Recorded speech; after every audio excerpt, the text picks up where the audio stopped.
అందరికీ నమస్కారం అండి. భగవద్గీత 3వ అధ్యాయము కర్మయోగము 29వ శ్లోకము. ప్రకృతేర్గుణ సమ్మూఢాః సజ్జంతే గుణకర్మసు తాన కృష్ణవిదో మందాత్ కృష్ణవిన్న విచాలయేత్. 29. ప్రకృతేర్గుణ సమ్మూఢాః సజ్జంతే గుణకర్మసు తాన కృష్ణవిదో మందాత్ కృష్ణవిన్న విచాలయేత్. శ్రీకృష్ణ భగవానుడు అర్జునుడితో ఇలా చెప్తున్నారు. అర్జున, ప్రకృతి గుణముల యొక్క మోహములో పడ్డవారు ఆ ప్రకృతి గుణములతోనూ ఆ గుణముల ప్రభావంతో చేసే కర్మలలోనూ ఆసక్తి కలిగి ఉంటారు. అటువంటి వారిని ఏమీ తెలియని అజ్ఞానులను, మందబుద్ధి కలవారిని, అన్నీ తెలిసి ఆత్మజ్ఞానం పొందిన జ్ఞానులు తమ బోధనలతో మోహమునకు గురి చేయకూడదు. ఎవరైతే ప్రకృతి గుణములతో అంటే శరీరము, మనస్సు, బుద్ధి, అహంకారము వీటి వలన జనించిన మూఢత్వములో పడి ఉన్నాడో వాడినే సమ్మూఢుడు అని అన్నారు పరమాత్మ. ఆధ్యాత్మికముగా మానవులు చేసే కర్మలకు అతనిలో ఉన్న ఆత్మకు ఎటువంటి సంబంధము లేదు. ఆత్మ కేవలం చైతన్య స్వరూపము. మానవుడు చేసే కర్మలకు ప్రాణశక్తిని, క్రియాశక్తిని ఇస్తుంది. కాబట్టి ఆత్మ వేరు, శరీరము వేరు. ఇది సత్యము. నేనే ఈ శరీరము అని అనుకోవడము మూఢత్వము. శరీరముతో మమేకం అయి దేహభావన మిక్కుటముగా కలిగి ఉన్న వారిని సమ్మూఢులు అని అంటారు. అటువంటి వారు ఈ శరీరము, మనసు, బుద్ధి వీటితో కూడిన అహంకారముతో అన్నీ నేనే చేస్తున్నాను అని అనుకుంటారు.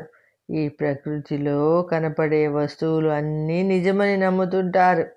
ఈ దేహమే నేను, అంతా నా వలనే జరుగుతూ ఉంది, నేను లేకపోతే ఈ లోకమంతా ఏమైపోతుందో అనే దేహాభిమానంతో భ్రమలో ఉంటారు. ఆ భ్రమలోనే ఏవేవో ఫలితములను ఆశించి కర్మలు చేస్తుంటారు. అన్ని కర్మలు తమ స్వార్థం కోసమే చేస్తుంటారు, అహంకారంతో చేస్తుంటారు. అటువంటి వారు తెలిసి తెలియని వారు. ఏమీ తెలియకపోతే ఏ చిక్కు లేదు. అన్నీ తెలిసిన వాడు జ్ఞాని. కానీ తెలిసి తెలియని వారితోనే చిక్కంతా వస్తుంది. అటువంటి వారికి ఆత్మ అంటే ఏమిటో తెలుసు, శరీరము అంటే ఏమిటో తెలుసు, పరమాత్మ అంటే ఏమిటో తెలుసు. కానీ తానే ఆత్మస్వరూపము అని తెలియదు. పరమాత్మ కొరకు ఎక్కడెక్కడో వెతుకుతుంటారు. పరమాత్మ తనలోనే ఆత్మస్వరూపుడుగా ఉన్నాడని తెలుసుకోలేరు. అటువంటి తెలిసి తెలియని వారిని అన్నీ తెలిసిన జ్ఞానులు తమకు తెలిసిన ఆత్మతత్వం గురించిన విషయాలన్నీ ఒక్కసారిగా బోధించి చలింపచేయకూడదు. ఈ విషయము ఇదివరకు చెప్పిందే మరలా చెబుతున్నారు పరమాత్మ. అటువంటి వారికి ఒక్కసారిగా జ్ఞానోపదేశము చేసి వారు అప్పటి వరకు ఆచరిస్తున్నది తప్పు అని చెప్పి వారి మనస్సులు చలింపజేయకుండా ముందు నిష్కామ కర్మలు తాము ఆచరించి దాని ఫలితములను వారికి చూపించి వారిని నెమ్మదిగా నిష్కామ కర్మల వైపుకు మళ్ళించాలి. అప్పుడు వారు ఆత్మస్వరూపాన్ని గురించి గ్రహించగలుగుతారు.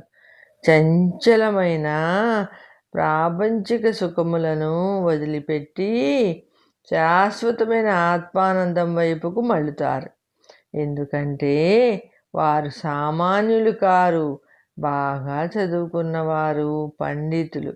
కానీ ఈ ప్రపంచమే సత్యము, దేహమే నేను, అనే అజ్ఞానంలో ఉంటారు. వారు ప్రాపంచిక సుఖములకు దాసులై ఉంటారు. అటువంటి వారికి జ్ఞానులు నిష్కామ కర్మను నిదానంగా బోధించాలి, తాము ఆచరించి చూపాలి. వారు నెమ్మదిగా నచ్చ చెబితే వింటారు. ఇక్కడ పరమాత్మ కృష్ణవిత్ అనే పదం వాడారు. దానికి అర్థము ఏది అని తెలిస్తే ఇంకా తెలుసుకోదగ్గది ఏమి ఉండదో అది తెలుసుకోవడము. అదే ఆత్మతత్వము. ఆత్మతత్వము తెలిసిన వాడే కృష్ణవిత్తుడు. అటువంటి కృష్ణవిధుడు తాను ఆచరించి ఇతరులకు చూపాలి, కానీ అకృష్ణ విధులను చలింపజేయకూడదు. అతని మార్గంలో అతని నడవనివ్వాలి, కానీ నెమ్మదిగా అతనికి సరి అయిన మార్గం బోధించాలి.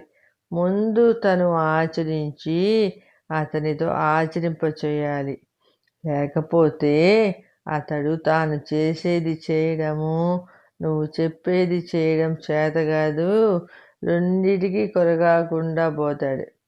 కాబట్టి తెలిసి తెలియని వాడి బుద్ధిని అన్నీ తెలిసిన వారు చలింపజేయకూడదు అని స్పష్టంగా చెబుతున్నారు పరమాత్మ. నెక్స్ట్ 30వ శ్లోకంతో కలుసుకుందామండి. సర్వేజన సుఖినో భవంతు. జై శ్రీమన్నారాయణ అండి. మీరు భగవద్గీత ఈ ఛానల్ని సబ్స్క్రైబ్ చేసుకోండి. మీ బంధుమిత్రులకు ఈ లింక్ షేర్ చేయండి, లైక్ చేయండి, బెల్ ఐకాన్ నొక్కండి. మీకు నెక్స్ట్ వచ్చే శ్లోకములన్నీ నోటిఫికేషన్గా కనిపిస్తూ ఉంటాయండి.